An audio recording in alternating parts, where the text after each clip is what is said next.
You have decided to launch a petition to scrap Obamacare. Tell us about it. Well, we still think there are a number of Democrats, hopefully, who are on the fence and don't want to walk off the plank here and end their political career by voting for this thing. So we want to collect names and see if folks that we're influencing through our campaign will sign a petition, so we can present it maybe to whether it's our senator, Bill Nelson, or some of the Congress people in Florida who may, after seeing that, may be compelled to vote against Nancy Pelosi's designs on that this week. You got to go to my website, marcorubio.com, and you'll see up there I think the link is called Scrap It.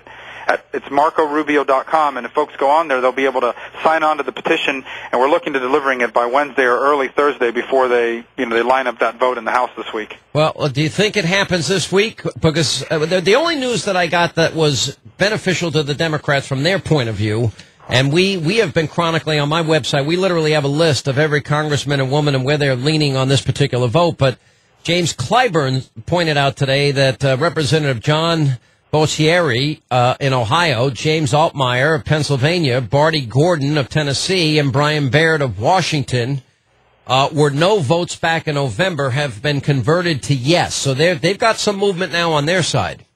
They do, and they're going to keep until they get there. I think the vote's going to happen when they think they have the votes, and what they're trying to avoid is the Easter recess, because the last thing they want is these members going home and hearing from people. They want them in the bubble of Washington, and that's why I think it's possible, from what I'm hearing, that they could try a vote as early as Friday or even Saturday, keep them here this weekend and try to get it done. There's no doubt they're going to try to ram it down the throat of the American people. This is as close as they've ever gotten to beginning the process of a single-payer system. They're not going to let this slip through their fingers. I think we're going to have to hopefully beat them by fighting them on it. What do you think the reason and the rationale here is? I mean, the president said he'd focus on jobs. All the polls are against this. Why would they go against the American people and the will of the people to this extent? Well, first, there's two reasons why. The first is because the people in charge of American government today think they're part of a guardian class. They think they're smarter than the rest of us, and it's their job to force upon us public policy that they think is good for us, and, we'll thank them later for it.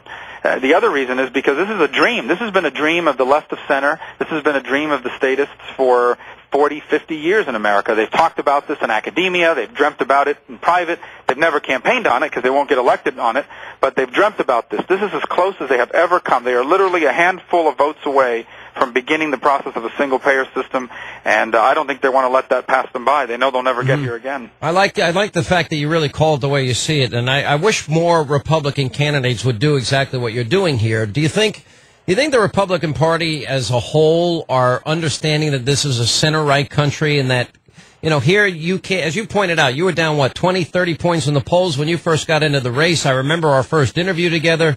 I mean, you have been soaring in the polls in large part because you had a governor who at the time was very popular, Governor Christ, who's running for the Senate, but he was one of the few Republican governors that actually bought into this stimulus bill.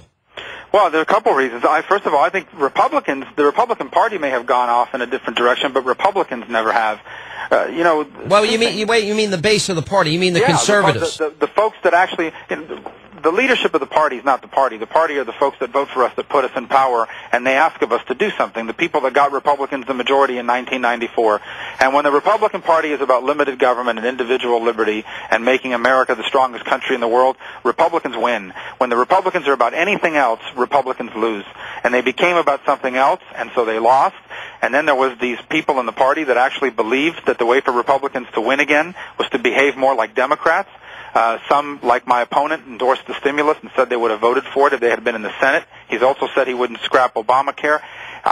This country already has a Democrat Party. It doesn't need two Democrat parties. What it needs is a viable alternative, a center-right alternative that represents the mainstream of American thought. Well, that's what Reagan said. I mean, there need to be bold differences, no pale pastels. I mean, in many ways, you sound very much the way Reagan did.